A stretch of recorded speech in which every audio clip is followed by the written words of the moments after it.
Everyone. We just opened up here, so we've got just a few people hanging out with us today so far. One of them being the infamous Dr. Monica Miller, who I'm excited to hear her. I think she's got one of these coming up in a week. Isn't that right, Dr. Miller?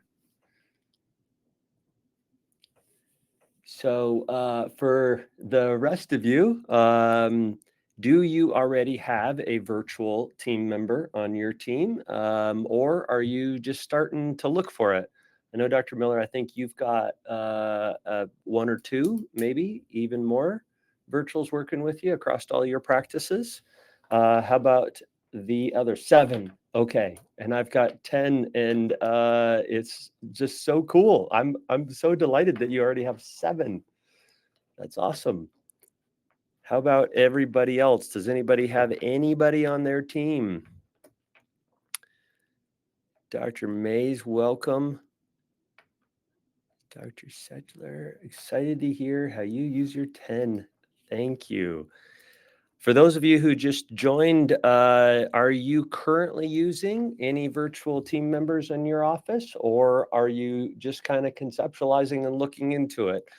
We'll kind of go through this, and unfortunately, we're not able to do it as a full small group, so you're going to have to give me your feedback along through the chat. But kind of want to hear where you're at and what you're doing in your practice, what your practice is like, and then we can kind of custom tailor it. Okay, John, not yet. You're kind of looking, considering, like, is this maybe the thing to do in 2026? Sounds good. Anybody else? Shay, how about you? Anybody in your practice yet on the virtual side?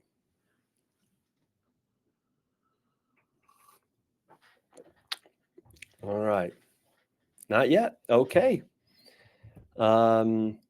And we've got Dixon Lee 368. How about you? Anybody in your practice yet joined on the virtual side, or do you have several team members, or just getting started, or what do you think? Well, in the interest of time, I don't know that we'll need to go the whole time. I really am looking to answer questions and kind of share with you my experience, and then want to encourage those of you who are here today to come back next week, as Monica, who's joining us today, is also going to be talking with Corey about her experience having virtual team members in her office. And so we're very delighted. My name is Dave Kading. I practice in Seattle, Washington. I have 3 practices, and I have been utilizing virtual teams in my practice and in my consulting business since, I think, 2011. I just celebrated 10 years with my longest standing virtual.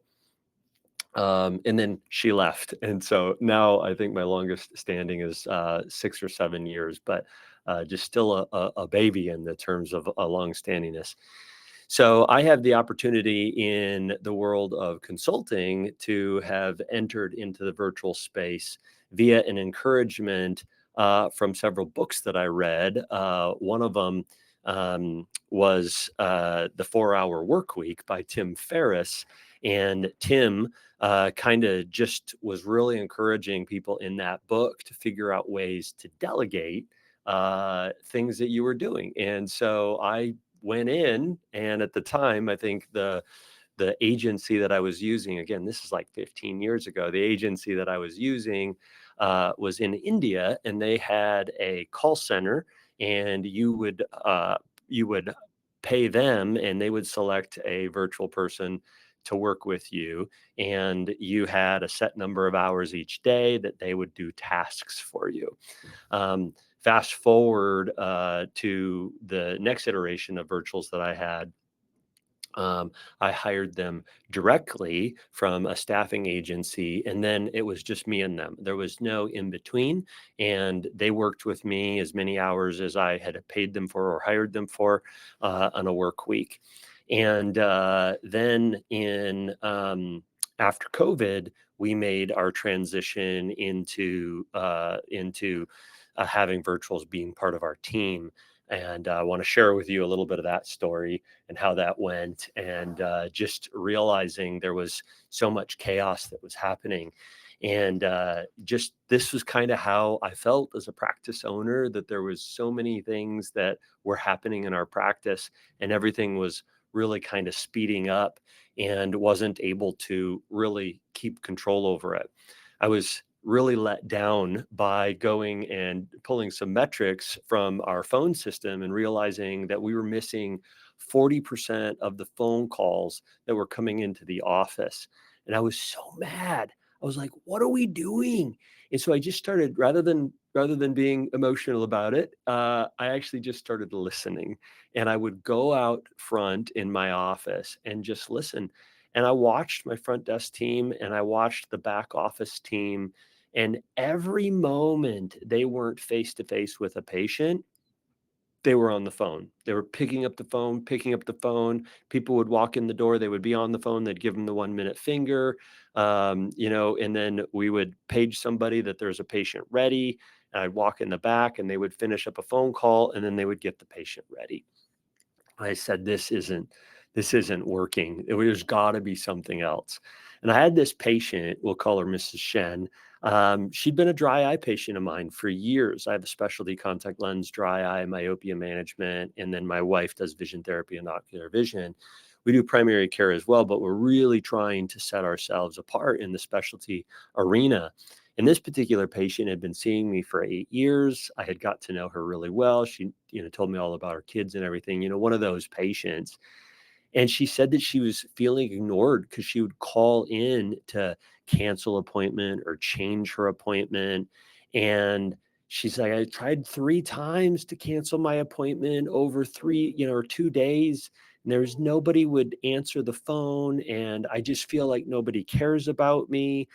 And she was ready to leave. And she was like, I know you care about me, but nobody else in your team cares about me. And they're all really mean.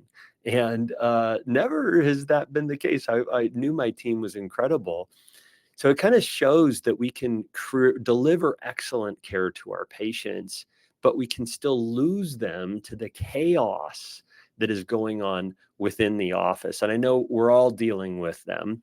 So I just took a step back this past summer and started thinking about my practice and how virtual team members have somewhat given us a new life. And Monica, I know as you've built your practice, you can speak to the same. But I really start to realize that healthcare today is in absolute chaos. And there are 5 major pillars that are causing it: the revenue squeeze, the talent drain, the admin avalanche, the payer wall, and the regulatory maze. The regulatory maze is things like HIPAA. And your state association gets a hold of you and says, hey, there's a new rule that was just put into place. You need to check the weight on all of your patients, or you're going to need to do this and sign up for this new thing. And you're going to be able to be on all these new insurance carriers and all these. And there's so much regulatory aspects that are going into running a healthcare practice. The payer wall is like, what do you have to do to be able to get paid? Like, you see all of the patients, you submit the insurance claim, and then you wait 60 days. Sometimes after 30 or 45 days, they come back to you and say, hey, you did something wrong on this. We're not going to pay you. You have to rebill it. And there's just this delay, and it's becoming more complicated to get paid by insurance.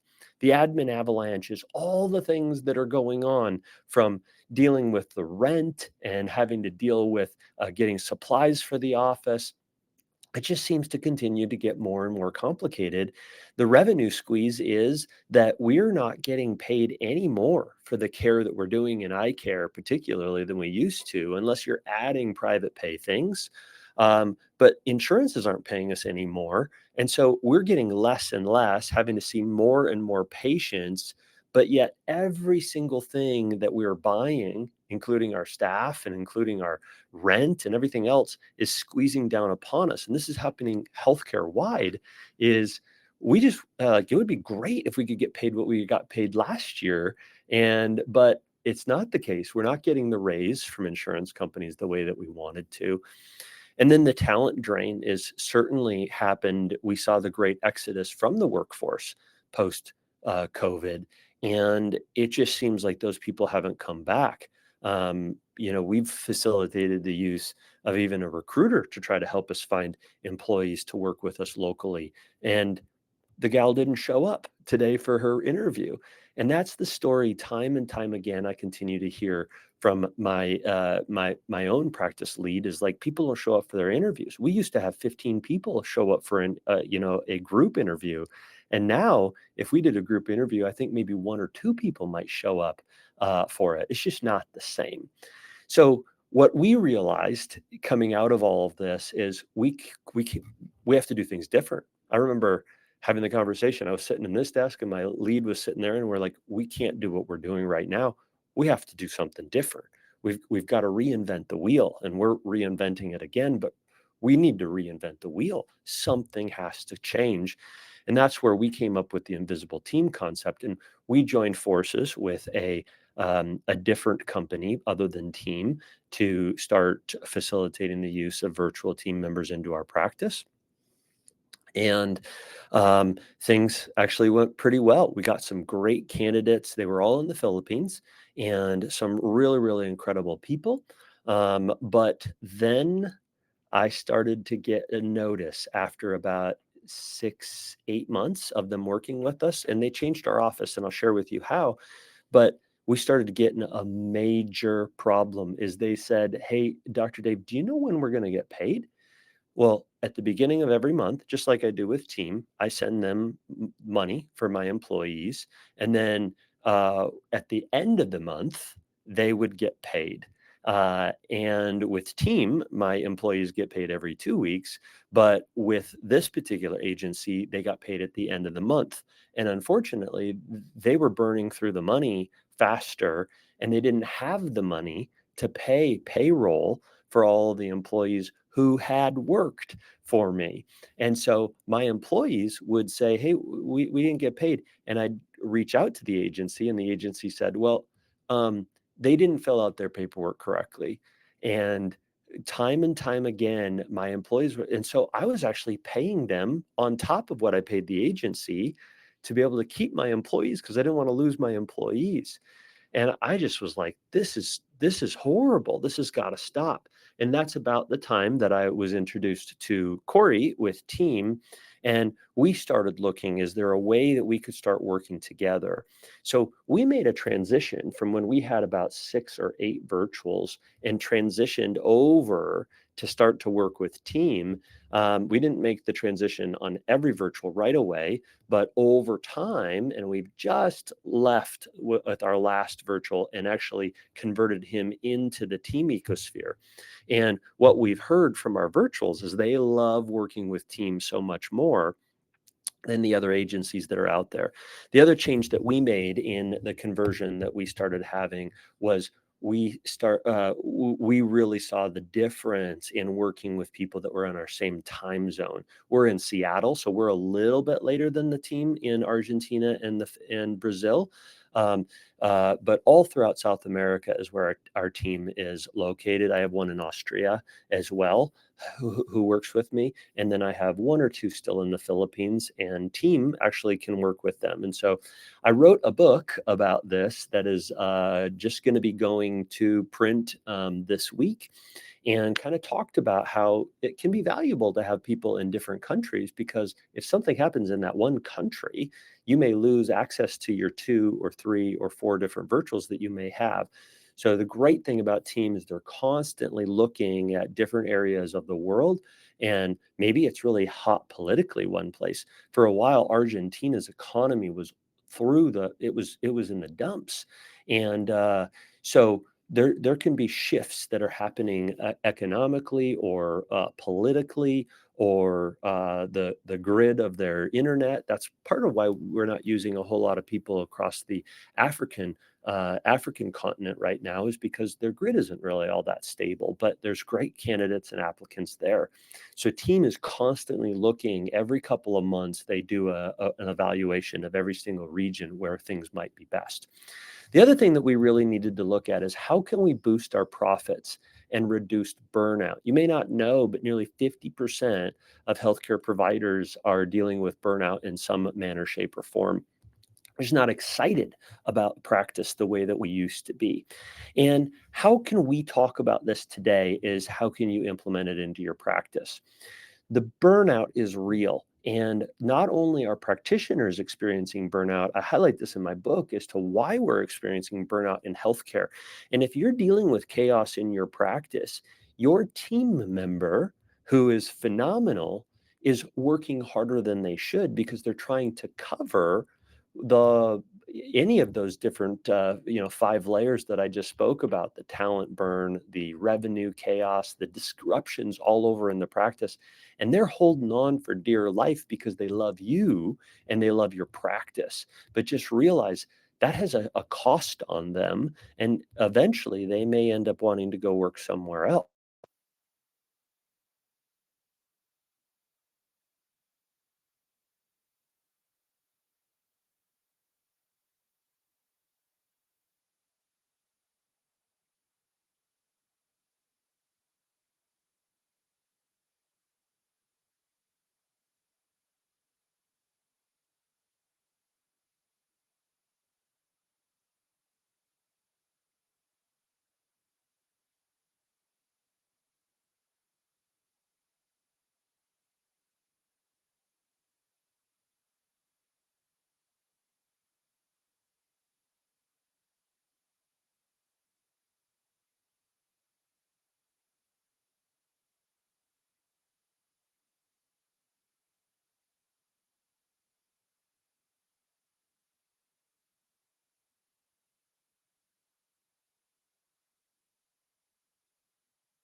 Hello?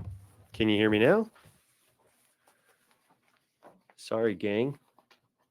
You can hear it now? Sorry about that. Let me know because I don't know what I did. Back on. Okay. Sorry, gang. So there's a lot of people that are wanting to know what a virtual is and how do I use a virtual? Is this something that I can do? Well, first of all, you can utilize this tool in any avenue. You can hire the one person, have them work very closely with just you, particularly if you're in a small practice. And you just want this person to be your right hand to do the different things. But one of the things that I think is important in describing what a virtual is what is a virtual not? First of all, they're not a jack of all trades. These people are incredible capable at solving problems, but they have to be taught just like somebody else. And it's so critical in your training to develop a process and a system so that you can repeat, right? Monica has 7 of them. She's going to talk next week about the 7 VAs that she has. But I can guarantee you, when one gets hired, she doesn't just have to train them exactly the same way. She utilizes resources to train her team. And you need to start working on, if I bring this person in, how's that going to look? So I'll say this again in a moment, but the best and smartest thing that you can do is say, hey, we're going to have a virtual mindset. This is going to be a new way that we do things in our practice. We don't want to do the things the way that we used to do them. We're going to completely shift them. And what does that look like? If you decide in your brain that you want to shift some things considerably in your practice, you'll usually put in some investment into that. And this is going to be one of those things that I tell you, if you make this change, it will completely alter your practice. And what I recommend that you do is you hire 2 virtuals. It's the smartest thing that I have had several of my consulting clients do is they'll hire 2 rather than 1, hire 2. And these virtual people, you can have team specifically highlight what you want that person to do. They'll go out and search out for people who are capable of it. And then you develop a process for training those individuals on what it is that you can do. They can do phone coordination, they can do billing support, they can do medical scribing, marketing and social media, operations and administrative support, insurance verification, inventory tracking, and then ordering. And these are just, whatever, 7 of the things that I kind of came up with off the top of my head. One of the other things that we do on the administrative side of support is have them be able to run numbers and metrics and be able to gauge how those things are working. But the number one thing I hear from the practices that I help as they're bringing in virtual team members is the phone coordination and support. And the second thing I hear most commonly, and I see as most valuable, is the medical scribing.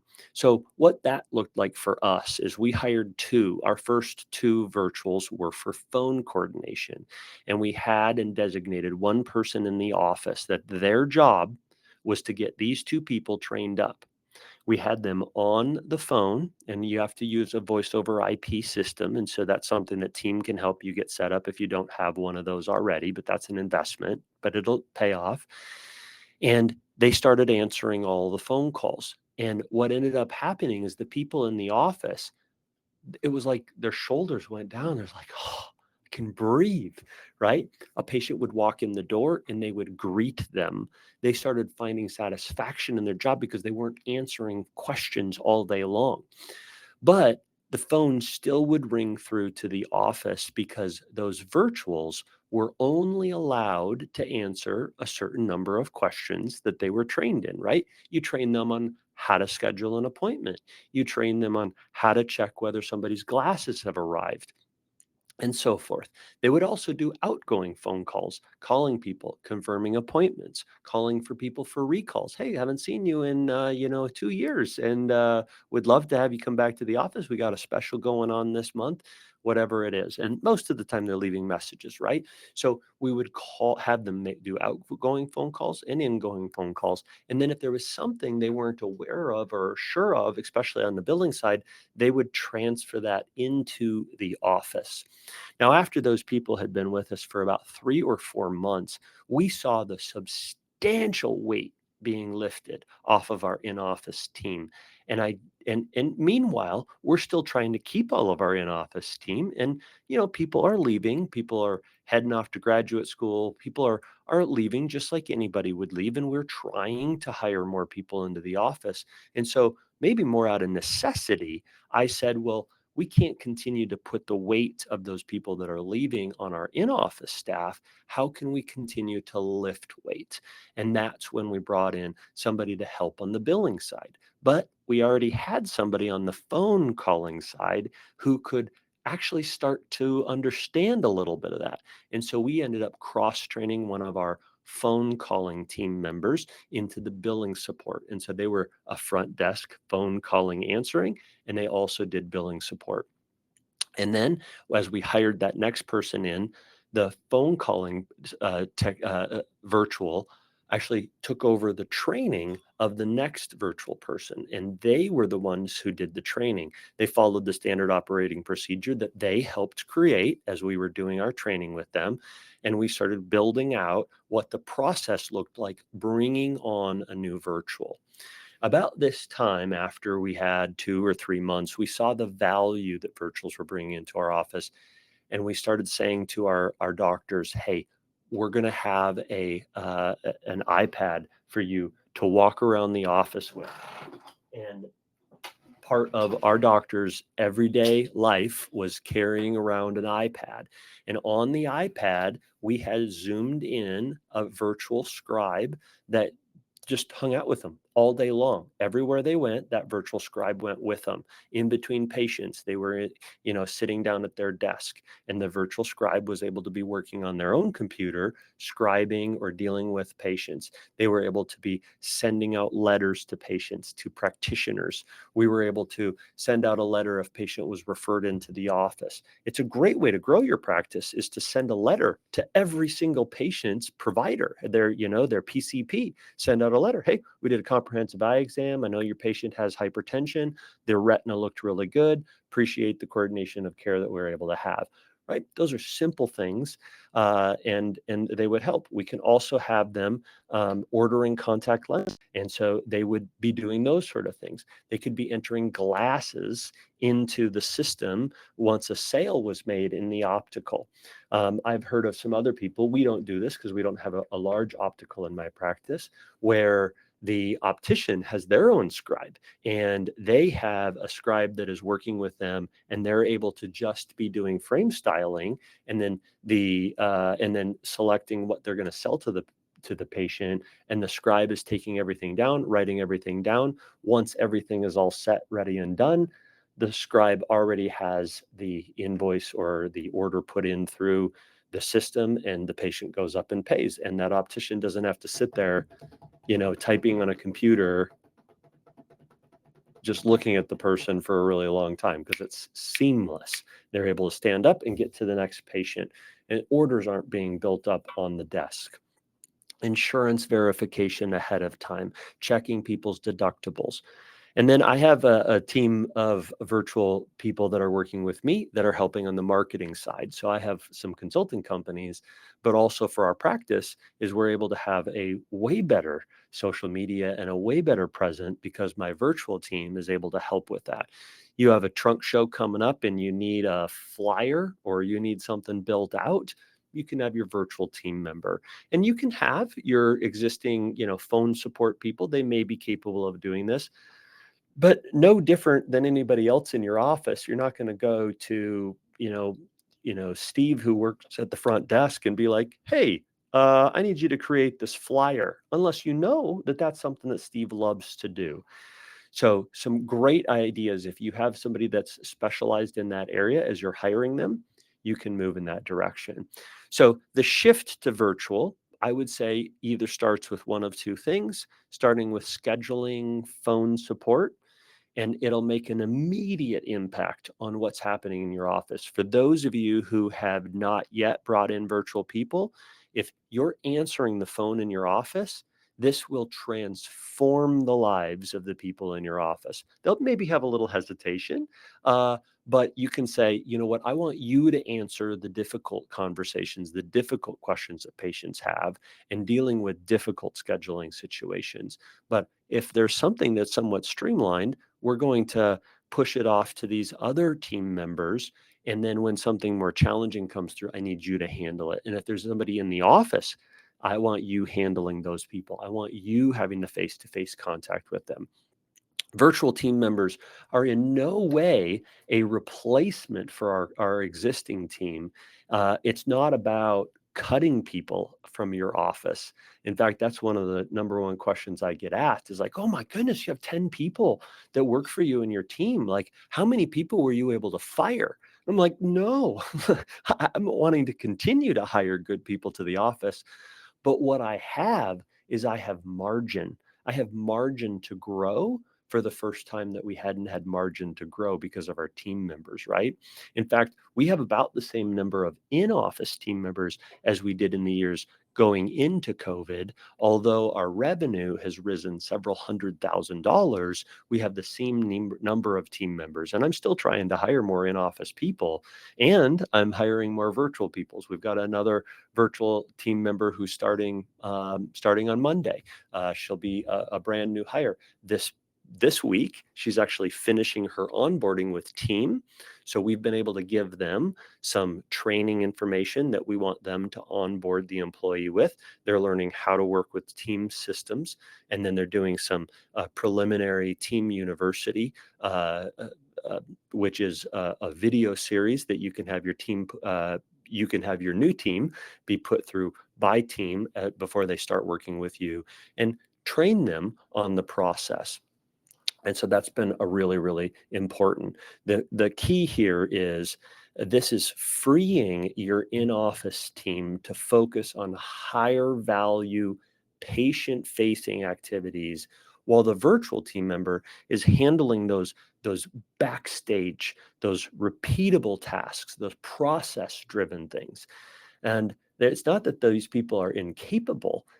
Virtual team members are some of the most capable people. I've had an accountant work for me. I've had a nurse. We've had a pharmacist. We had a US based scribe who moved to South America, was English speaking. She was from Wisconsin, and she worked for Team and started working for us. And so we've had very capable employees. It's just they want to work from home, and they want to make a little bit more money than they would in their own country. And so Team is able to pay them more, and we're able to pay a little bit less. The quality of life in those team individuals tends to be really high. So how can you create better in-office excellence? It's by finding virtual efficiencies. And then what that can do is elevate your clinical quality of the care that you're providing for your patient, right? When I have a virtual scribe in the room, I walk in, and although I have a computer that I can look at, I can take over the mouse at any time and I can scroll across the screen. But my virtual person is right there. I talk with them. I introduce them to the patient. I say, hey, here's Gisele. She's helping me get everything entered into the computer.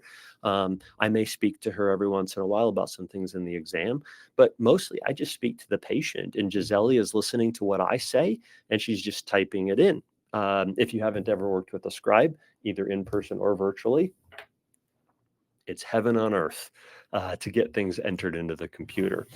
So why this works financially for you in your office is, number one, is it's lower cost per hour, right? And again, I didn't go this direction because I was looking for lower cost employees. It's a bonus, but I can hire incredible people to do things that I'm not capable of finding locally.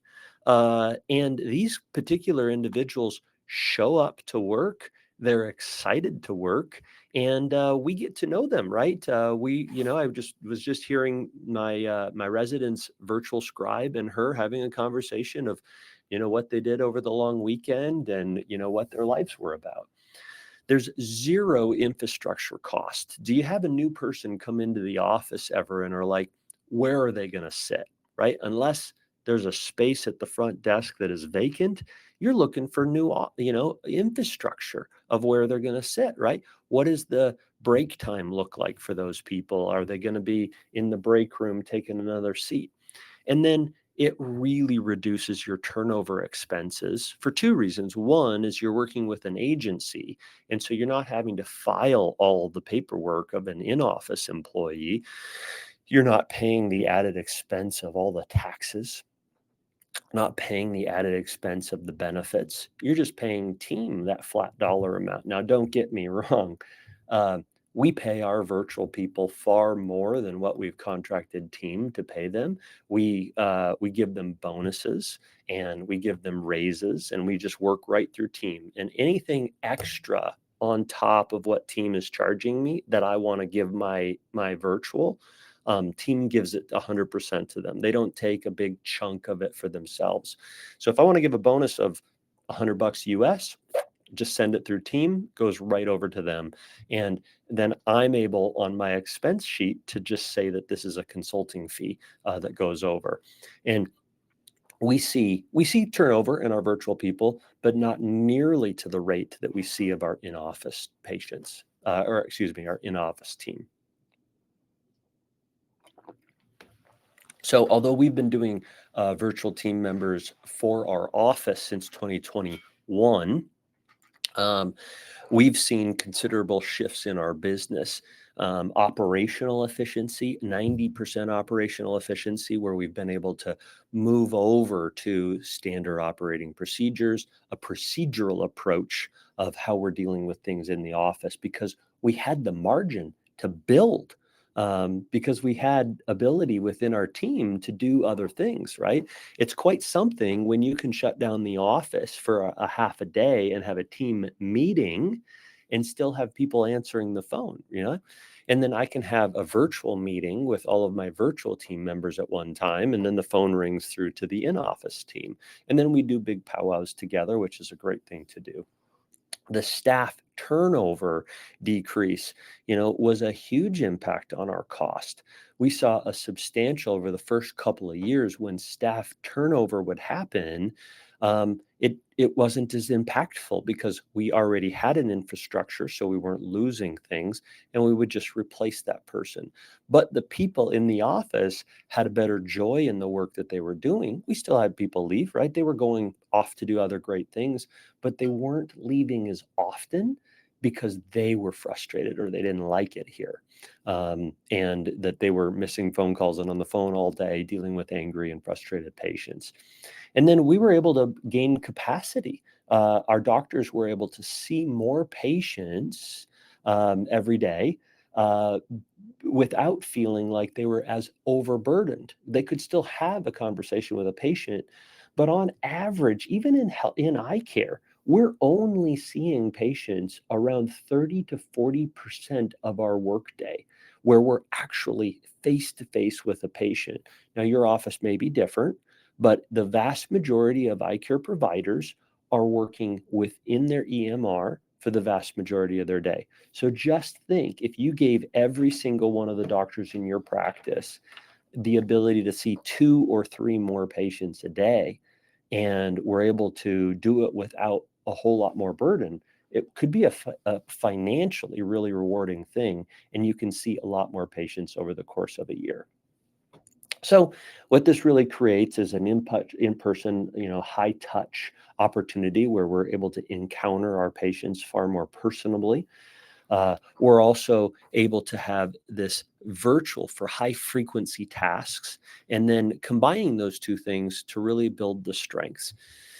So there's a couple things that I hear quite frequently from offices is number one is, will my team feel like they're being replaced? And I actually address this in the book a little bit. And the answer to that is they may, but you can address this in that, hey, we're bringing in a new team member to take over some of the things that you're doing. Or can you list out for me the things that you do repetitively that you like and repetitively that you don't like? And is there a way that we can get your job so that you're enjoying it even more? And I have an idea that I'd like to, hire a virtual person to come in and partner with you and to be able to handle some more of this. And I'd like you to help train them so that we make sure that they do it right, because I trust you that we're doing it a good way. And I just want you to have more face-to-face time with the patient, involve them early, celebrate the wins together. And then how can I trust a remote employee? So number one is having clear, performance indexes. Like, what are you shooting for?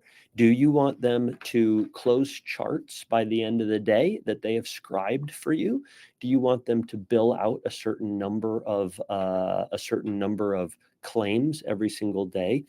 And one of the things that is really cool that Team has is they have a portal where you can set goals for your virtual, and that they can go in and enter the goals and the targets so that you can see on a dashboard what is being accomplished by your virtual based upon the goals that you set. And you can work with your team account manager who helps you hire the person that you're going to be hiring, and then helps with being the go-between you and them on the administrative side of things. So I can go to them and I can say, hey, I want to set up in the portal a couple KPIs of how we're doing things. Or that's the person I go to when I want to give a raise, and we work through them. So that person is somebody that I involve in phone calls when I'm meeting with my VA about performance things. I can involve them in the dashboards of setting things. And then the other one is HIPAA is a really big concern. When I hired my own VAs, I didn't have the support of HIPAA, so I didn't involve them in patient care at all. But as soon as I started dealing with patient privacy information, I wanted somebody who was a US-based company who knew the laws of my state and knew the laws of the United States in our US healthcare system, and would sign a BAA, a business associate agreement, with me to say, hey, we'll take on some of the understanding of what's happening with HIPAA. If they have a HIPAA training protocol. And all of these things are well set up within Team. Now, you have your own HIPAA privacy things that you in your office need to be accountable for. And so you need to set those up with your virtual as well, but you need a good solid BAA and somebody who understands that. And that's really where Team sets themselves apart. Again, I've worked with a lot of different agencies, but we've been able to thrive once we dealt with somebody who knew what they were doing. And that's what Team really has helped with. And then, where are you going to line things out? So define the right role for the virtual up front. Don't just say, hey, I want to hire a virtual. What is it that you want them to do? And then you can say to Team, here's what that looks like. Your administrator, when you decide that you want to get one, a virtual person should get on the phone with you or an email and say, hey, what's important to you? What does this look like? What does this person look like for you? Tell me a little bit about your office. And then they have a team of people that are going to go hunt for that right fit. They'll line out for you 2 or 3, maybe even 4 candidates that you then will interview. The first agencies that I worked with, they just gave me a candidate, and I didn't get really to pick.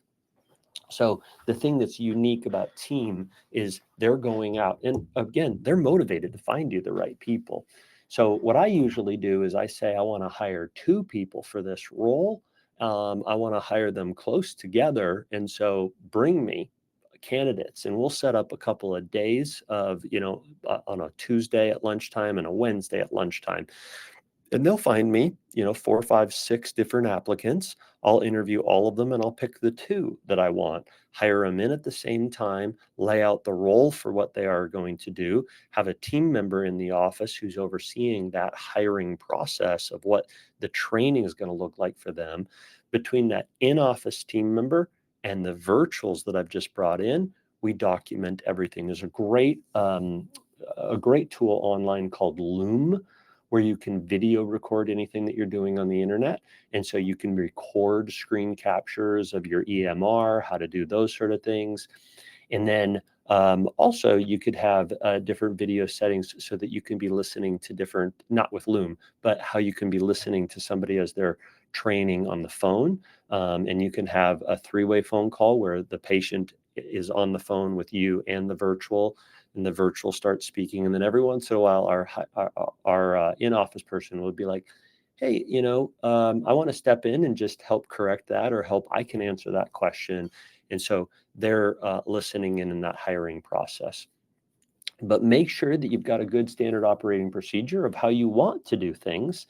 Don't just expect the virtual to come in and do it right on the first time.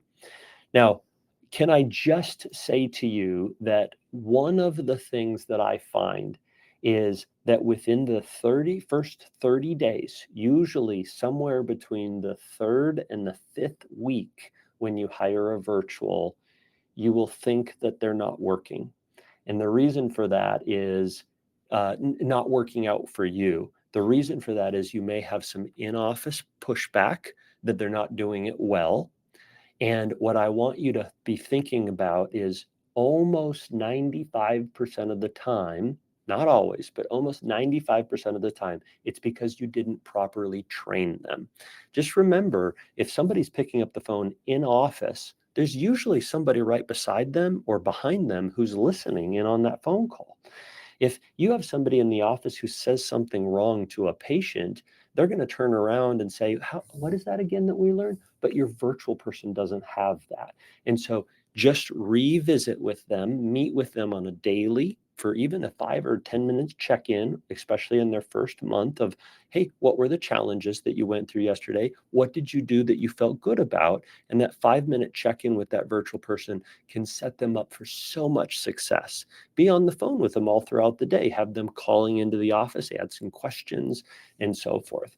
But when the operations of your practice are excelling, the patients substantially win.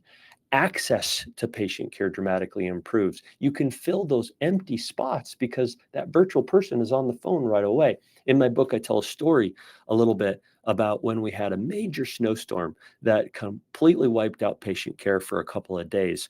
And so our virtual team was just constantly on the phone because we had power outage and we weren't able to get a hold of all of our patients, even from our own cell phones at our house. But our virtual team was able to get a hold of all of these people. And then as we were coming back into the office, some patients said, hey, I can't make it. I still can't make it in. I'm snowed in. I can't get there. So we were able to make it in, but we had a spot in our schedule. So they were able to work to bring in all of those patients. So we were able to fill the day with the canceled patients who then could come in with the patients who were still not able to. So it improves your access to care. Your satisfaction scores, if you do a net promoter score or you do surveys with your patients, those you'll start to see go up because patients feel like they're heard. And I think that you're going to really see that staff are going to continue to return and want to work with you. So it can help build your online reputation, your staff retention. And, I think the other thing is the patients are going to be happier and they're going to stay and they're going to want to return. So if you guys want to start asking some questions of how we do things or how we're dealing with things, I'd be happy to answer them. I just finished the 5 steps that I really recommend is start with your core roles. Choose one area with where you're wanting to start. And if that's the phone or maybe in the scribing, get a hold of team and say, hey, I want to hire at least one, if not 2 candidates to come in and take this. If it's the phone calling and administrative where they can be doing some billing as well, hire 2. It would completely transform everything that you do. And if you think about what the cost of that is with a virtual being around $2,000 a month, that's $4,000 a month over the course of the year. Yeah, it's a substantial savings compared to what you would maybe be paying an in-office employee. So I kind of consider that I can get 2 virtuals for the price of a in-person a candidate to my office and make a substantial improvement on the patient care. Map the tasks that patient is or that person is going to do. Like, I'm going to have them answer the phone. Like, what are the types of phone calls that are going to do? You don't have to lay this out in perfect clarity. Team will help you with it. And then add specialized support of like, okay, I now can train this particular person in some of the billing. So we're now taking the phone calls that they're most often transferring in and starting to really push back to them. So our in-office staff actually brought up today, getting this frequent question from our virtuals all the time. And they said, do you think we could set up a training with them to help them better understand this? Absolutely. That brings that brings everybody up, right? It helps the in-office team, but it also helps the virtual and helps make them feel like they're supported. And then helping protect your margins as your revenue grows, right? You're not continuing to increase in your staff costs considerably as you're pushing things out and as you're growing. And, hopefully next year, I hope you've set really ambitious goals. I've just, via the recommendation of Corey, who is with team, read the book, The Science of Scaling. And wow, I've got some great ambitious goals for my practice next year. We wouldn't be able to achieve it if it wasn't for our virtual team. And, we don't have to grow to a much bigger practice to be able to achieve many of those things as well. So you'll be seeing at a trade show, if you're going to be at any of them, at the team booth, we'll have some of the book. It'll be on Amazon here in probably the next week or 2. But if you don't want to get it that way, you can also get it with team. And I'm sure we would be happy to get you a copy if you want to reach out to us. So Gonzalo, who's my man that works with team, has sent me a couple of questions. And if any of you have a question, please mention it in the comments. Have you found patients to be reluctant to interact with remote employees? I haven't. Sometimes when one of our new virtuals is new to the role, they don't quite answer the questions on the phone the right way. And so what ends up happening is some of our patients have said, "Hey, I called into your call center and I didn't get the answer that I wanted." Well, the appropriate thing is that they should be being transferred into the office. So that can happen sometimes, but most of the time they're very happy. And I've actually, ran out of the room real quick and I come back in and our patients are having conversations with our virtual scribes. So I've found really good acceptance of that. And you're just making them part of your culture. If they don't like dealing with virtual people, it's probably because you haven't trained your virtual person to be helpful to solve the problems that those patients are calling in for. And that's kind of on you, that you need to continue to enhance your training, which is something we always trying to do, is help get everybody up to speed as best as we can. How does communication work between your in-office team and your VAs? So we communicate with our VAs through three means. Number one is if it is a phone transfer, we'll transfer the phone system in, and our VAs are able, just with the touch of the button, to be able to transfer a phone call in, and that we'll pick up the phone. The second one is through Gmail chat is the tool that we use. And so GChat, and they'll, if they've got a question or something they didn't get solved, or if there's a patient who needs a phone call back or one of those things, we'll communicate that way. Um, in our office, we've got a hierarchy of how Dr. Daves likes communication. Number one is face-to-face in person. If we can't do that, then it's virtually over a Zoom call or some other call like that. And we'll utilize iPads for that. So if I can have a conversation with a virtual person or have one of my team members jump on a conversation and do it over Zoom, that's the second best way. The third best way is over the phone, and the fourth is over email or chat. So we try to follow that hierarchy. We've got multiple offices, so I try to keep that the way it is within the office system as well. The last thing I love hearing my team talk about is how they had a G chat, five of them having a conversation over G chat of something. So um, how many of your 10 do you use exclusively for the optometry practice, and what tasks do they do in the locations? So I think 9 of them, and then we have one or two of our 10 or 11 that are just marketing, and that's with another company that I use, my consulting company. But I think 9 or 10 of them are in office. And so we just hired another scribe, and so we've got a handful of people who are exclusively scribes. One of our doctors works part-time, and so the scribe will kind of go back and forth and do a little cross training and understanding what it's like to answer the phone, understand a little bit of some administrative duties of what's going on, anything that they can do behind the scenes to support the doctors, including ordering contact lenses, or they can be ordering glasses to help the optician. We also do a lot of billing with our virtual team. And some of these things are overseen by in-office people where they're working in conjunction with them. But a lot of the billing that is happening with our team, we have utilized a virtual person to do some myopia coordinating or specialty coordinating, where we'll walk in the room after the doctor is finished, and then a virtual person will present the myopia management protocol or the costs, kind of like a LASIK consultant. We have done that. I'm going away from that because I think that's a little better done in office, so that they can talk a little more comfortably about money. But that has been something we have done, and that could certainly be done by somebody else. And then, the phone type of support. I'm excited to hear about that virtual face-to-face front desk role that Monica has. So I'm looking forward to that discussion with her, and she's going to talk next week about how do you actually have a face-to-face conversation with somebody? So I think somebody I know does that. Can you explain why you recommend hiring 2 people at once? Are they full-time or part-time? All of our virtuals are full-time. We hire them to do approximately 40 hours a week. But what it really comes down to is what you end up hiring them for. And I would recommend full-time and hiring them for the month. And that's the way it works. And usually it's about 40 hours a week.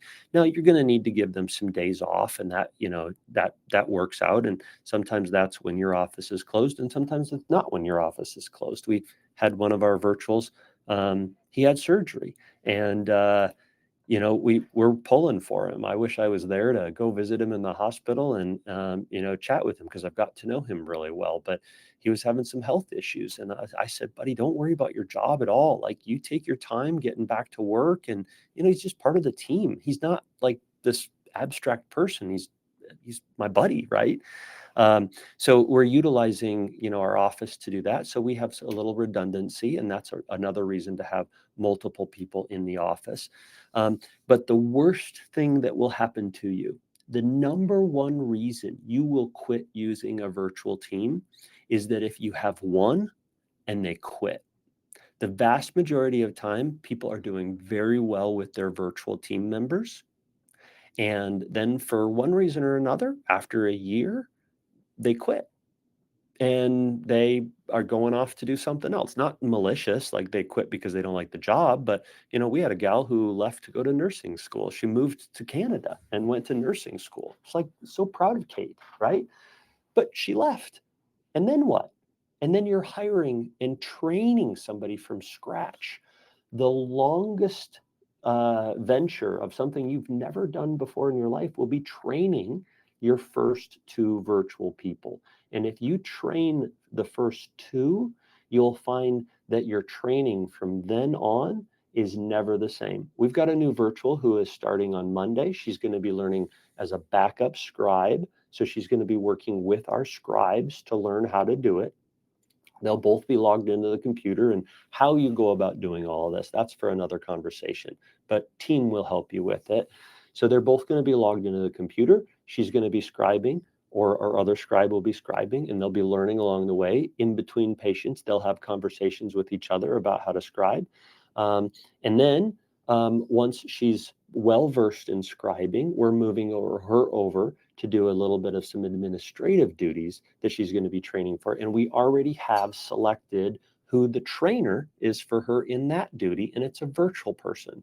So just like I wouldn't want my office manager training every single employee that comes in the door, because my office manager, she's incredible, but she's not the best optician. She's not the best front desk person.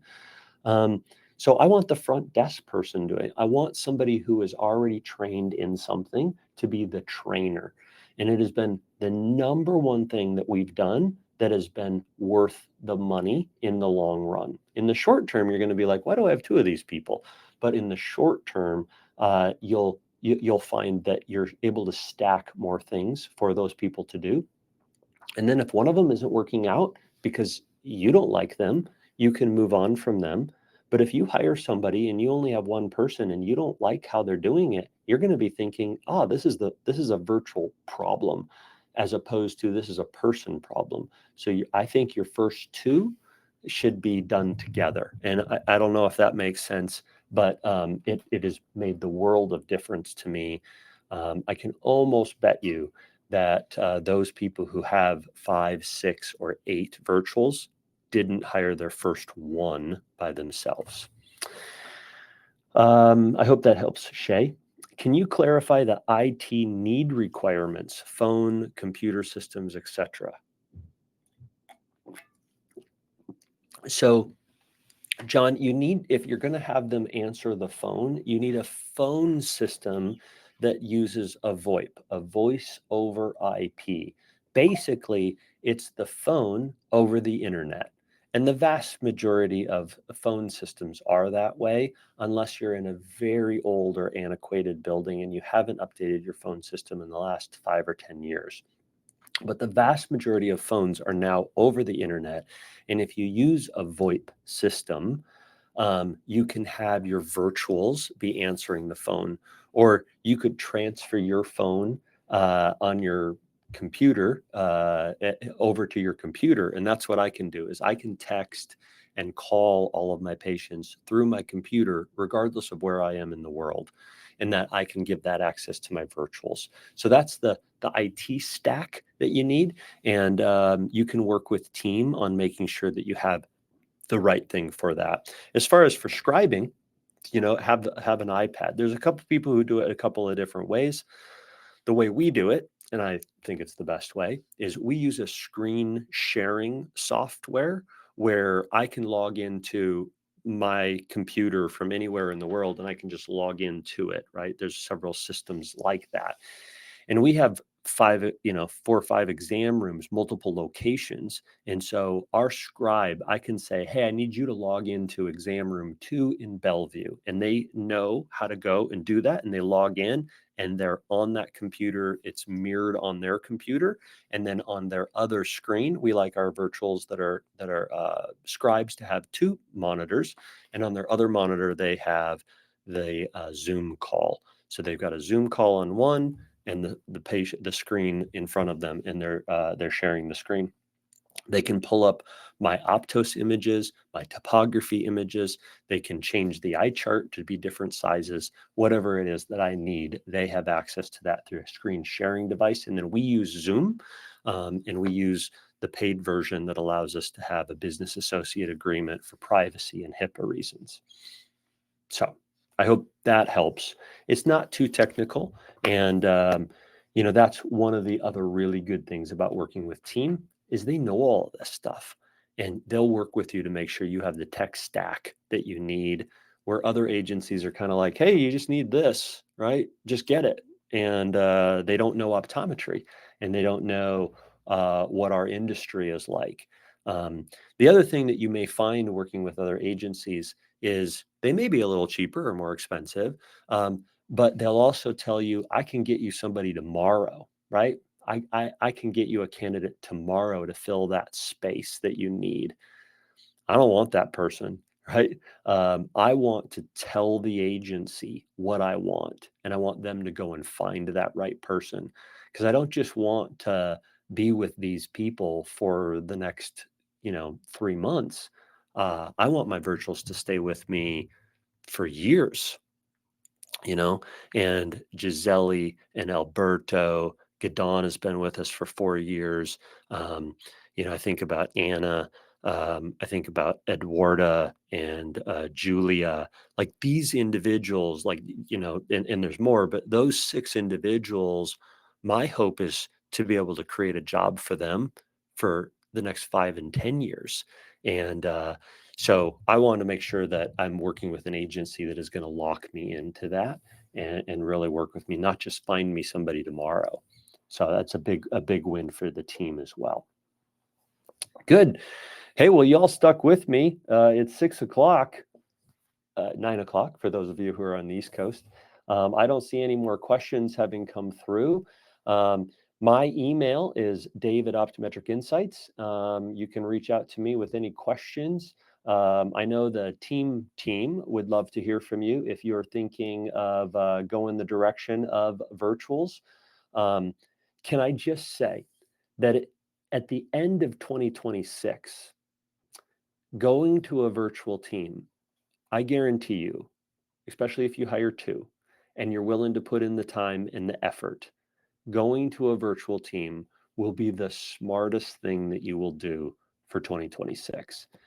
You'll make way more money. You'll be able to have more capacity for your in-office team. And you, as the practitioner or practice administrator, will have more breathing room to think about the future. You'll be able to futurize what 27 and 28 are going to look like because of the time that these particular individuals will give you space to dream. So I encourage you to give it a go, and hopefully, team will be able to partner with you and do some amazing things. Thanks, everybody. Have a great December. Happy holidays. Merry Christmas. And reach out if there's anything I can do to help. Take care.